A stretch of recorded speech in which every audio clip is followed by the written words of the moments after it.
It has been a while. Hey guys, welcome back to the channel. Today this is going to be part 2 of diagnosing my idling issue on my Datsun 280s GX. If you guys have not checked out the recent video, be sure to check out the video right above here. Also, we do have some goodies to install on my Datsun today. So with that being said, we're going to go ahead and jump right into the video and show you guys what we're going to be doing. Okay guys, like I said, it's been a while. I just been caught up with school and work. I just didn't have the time or the money to get new parts for this car. Eventually time did its thing. I was able to pull something through, but this car has just been sitting and collecting so much dirt. It's on my windshield, on the top. This car desperately needs a wash. I will be washing my car towards the end of the video, so that way it just doesn't look like this. I need to see too out of my windows, but that we're gonna save that for the last part of the video. So we're gonna go ahead and start on the first thing that we're gonna do. Okay guys, in the last video, I was trying to solve my idling issue. Usually when I put my car into gear, or if I turn on my headlights, or I would turn the wheel with my power steering, it idle always wants to seem to die out, or my engine would just stall. However, the time that I was gone, Chris Fix, a famous YouTuber, shout out Chris Fix, posted a video of an idling issue, and it seems to be the idle air control valve. After he diagnosed the symptoms of each of them, it seemed to be my problem, and what I'm going to try to do is clean out the idle air control valve. As you guys can see, I do have a throttle body cleaner, like he recommends using this to clean out the idle air control valve. Hopefully it will clean things out. I will show you guys where it's at and how to take it out, and afterwards hopefully the idle will be fixed. Also, with my idling problem, here's the thing. So a couple weeks ago, my battery was completely drained of a light bulb that just started working out of nowhere, and it never worked before. So it's been on maybe 5 or 3 days straight, I'm not really too sure, but I couldn't get my battery charged back up because it was just completely shot. So I eventually got a new battery and I installed it today, and my idling has been pretty good. Like, it hasn't been like dying out, or it hasn't been like idling really low. It seems to be fine now, but I feel like that's only time will tell, like with my idle air control valve. So I'm gonna see if I can try to clean that still, and just in case, because I don't want to just be stranded somewhere randomly. But with that being said, let me show you guys what we're going to be doing first, and then we're going to go on to the next step. Alright guys, here are the things that we're going to be using for today. I do have a intake bottle air intake cleaner to clean the IEC valve, as well as a few components for my battery. I got new terminals, a battery mount, battery tray, and a few hardware as well. I also ordered a part that I've been looking for desperately. Like, it's very hard to come across, and it's for my Datsun. I'm very excited to install it, but we're going to install this last. So first, we're going to go ahead and start with the battery tray actually. Alright, so here's the reason why I need a battery tray. Let me actually take that out for you guys. That's like completely junk. It's completely crumbling out. Like, this pretty much half is pretty much missing. Let me actually get the other one. Alright, so here's the comparison with the new one and the old one. This thing was not very mounted to my battery whatsoever. Like, the walls actually cracked right here, so there's no hook that can hold on to my battery. So this thing, my battery was pretty much just sliding around every time I take a bump or if I take a hard turn.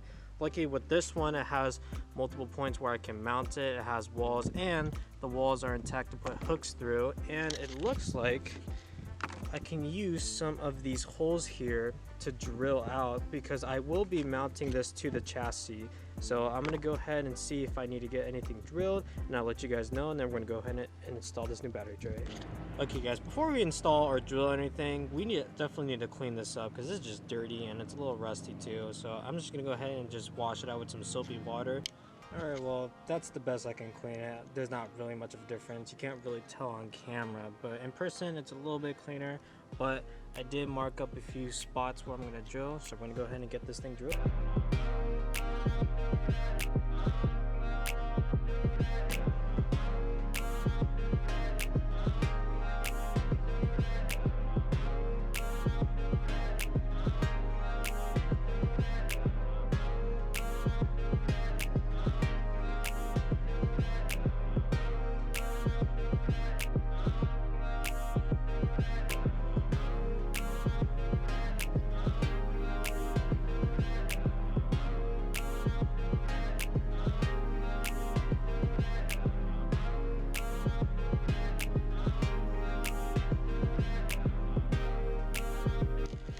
Alright you guys, the battery tray is in. It is very sturdy and it's not going anywhere whatsoever.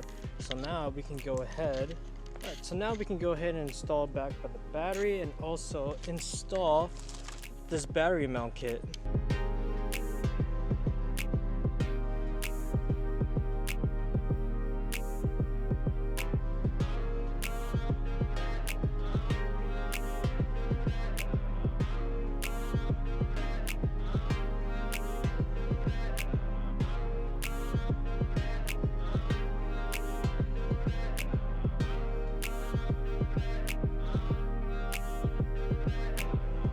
Alright you guys, the battery mount is finally installed with the battery tray as well. This thing is pretty sturdy right now. Like obviously it can shake it, but with the battery itself, it is very sturdy. I will tighten these down just a little bit more. However, I'm a little worried that I'm gonna having some hood closing issues, but it's no big deal. I'm probably just gonna cut these off eventually, or like I'm gonna cut them off soon, depending how the hood closes. So we're gonna go ahead and check that out and see if we need to do any cutting.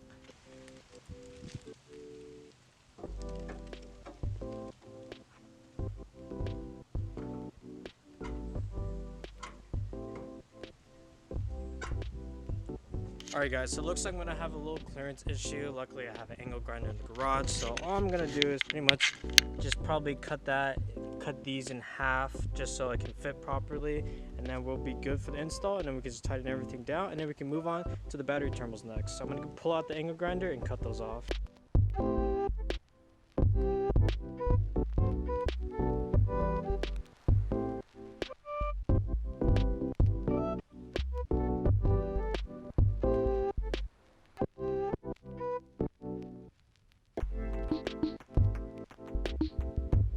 Alright guys, the next thing that we're moving on to is the battery terminals. Now I have one that's in black and white luckily, so I can tell which ones are different. But anyways, so all we have to do is pretty much is just chop off these two wires, and as you guys can see, my terminals for positive and negative are just all crumbled up and shot. I mean, they still have a connection, but I definitely want a new, better connection for my idle, and there's a good power connection as well.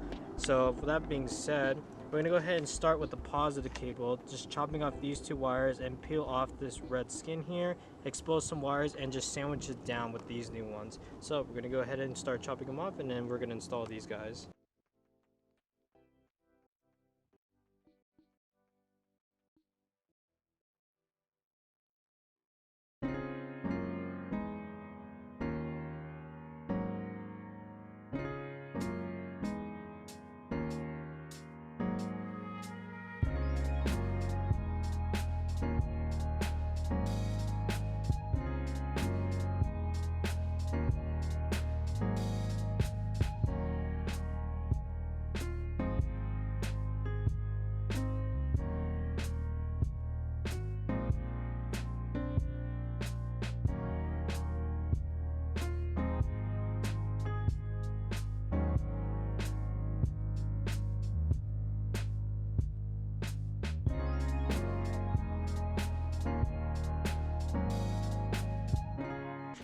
Okay guys, positive terminal is on, nothing really too much here. All you have to do is just expose some wire and sandwich it down with these plates here, but it's looking good so far. I'm gonna go ahead and just do the negative terminal off camera, and now I'll get back to you guys and then we'll go from there. Okay guys, so the negative terminal I just put on now, so now we're gonna go ahead and turn on the car, make sure everything checks out okay, and then afterwards we can go from there and move on to the next thing. Alright, so my voltmeter is showing some voltage, so now we can just turn the car over. Okay, fingers crossed. I'm gonna put it into the run position. Hear the fuel pump, the ding. Now we can just turn it on and see what happens. Oh.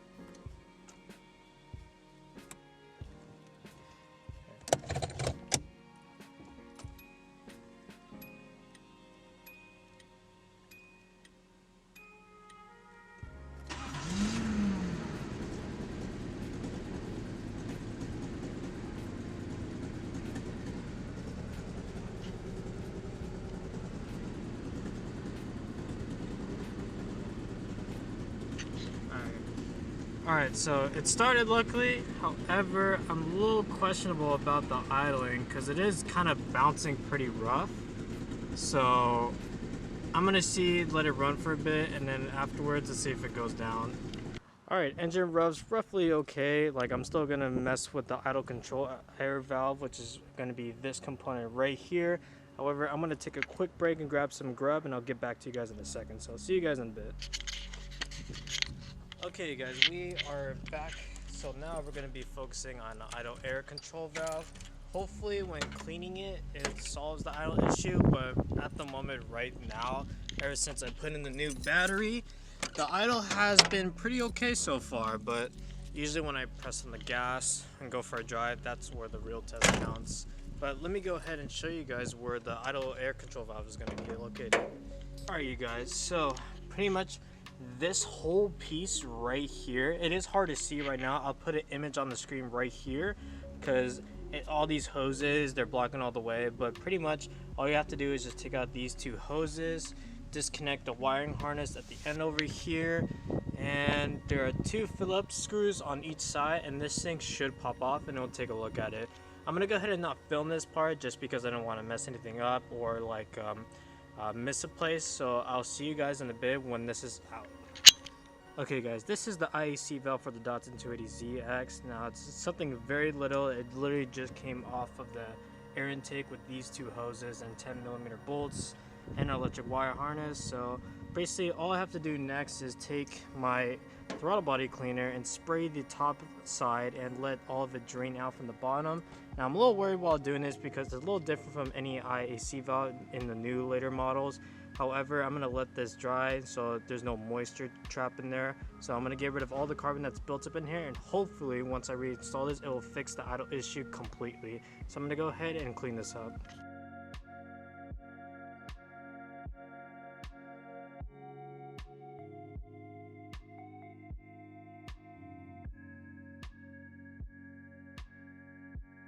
Alright guys, this is finally cleaned out from the inside. I'm going to go ahead and let this dry. I want to make sure all the moisture has escaped. Like, I can hear some trapped moisture inside.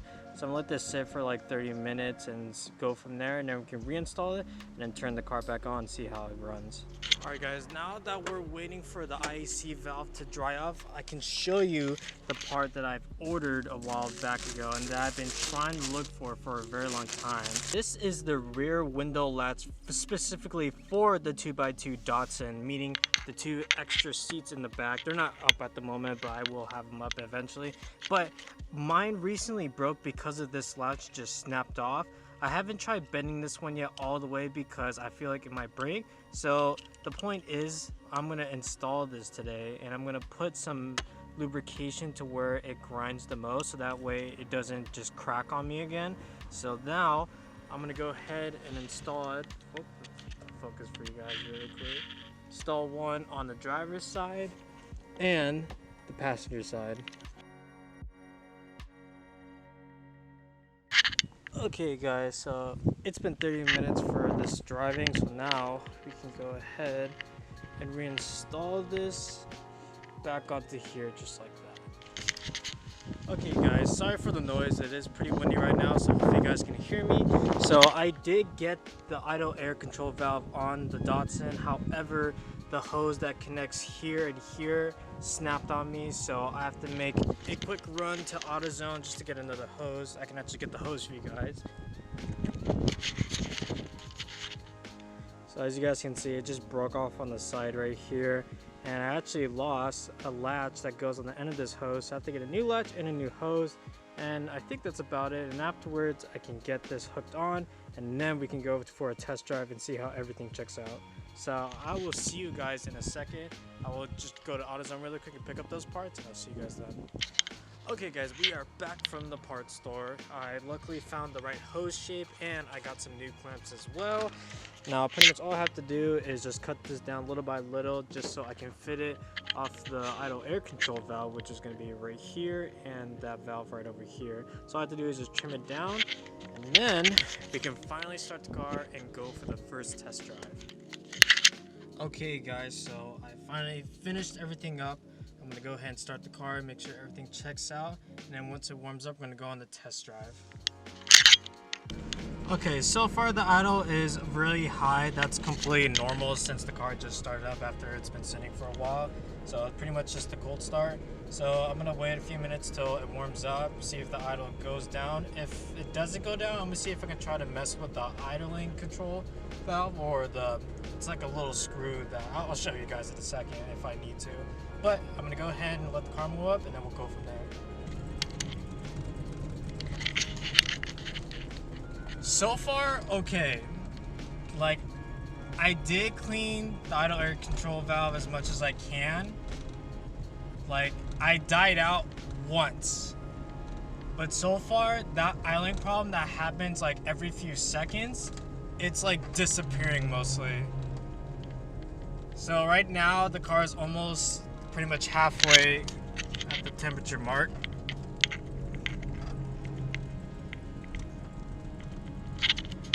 And I gotta say, I'm a little nervous still. I want to press the gas more, but so far I'm going uphill right now, and I'm about to find out to see if it's gonna die out on me or not. So let's see what happens. So it definitely struggled a bit. Like, it caught itself. So at this moment, I still have no idea what the issue could be. But it's better. It's definitely better than it once was before. So I have no idea what the issue could be. My idle definitely has improved. But I'm gonna drive for a couple more minutes and I'll get back to you guys to see if I'm gonna go to a car wash or just call it a day. Okay guys, so good news and bad news. The good news is my idling problem has pretty much resolved, I would say. Unfortunately though, there is another thing that's causing basically my car to lose power. I have a feeling it could be my engine manifold. Like, I do hear some popping and like hissing coming from the engine bay, so it might be that. I'm not really too sure. Eventually, pretty soon I'm gonna see a specialist if I can find one that knows about Datsuns and L28s. But for now, I'm pretty happy of how this turned out. Like, I got a new battery. The idling issue has resolved pretty good. Unfortunately though, I didn't get to install those rear latches today, so I'll do that in another video. But however, I would say this is a win, not a total loss. Eventually I'll figure something out, like what the next step will be. So I'm gonna go ahead and end the video here. I hope you guys enjoyed. If you guys learned anything or if you have any questions, leave a comment down below. Follow my Instagram. I'll leave my username right up on the screen. Be sure to hit the like button and consider subscribing, and I'll see you guys at the next video. Peace out.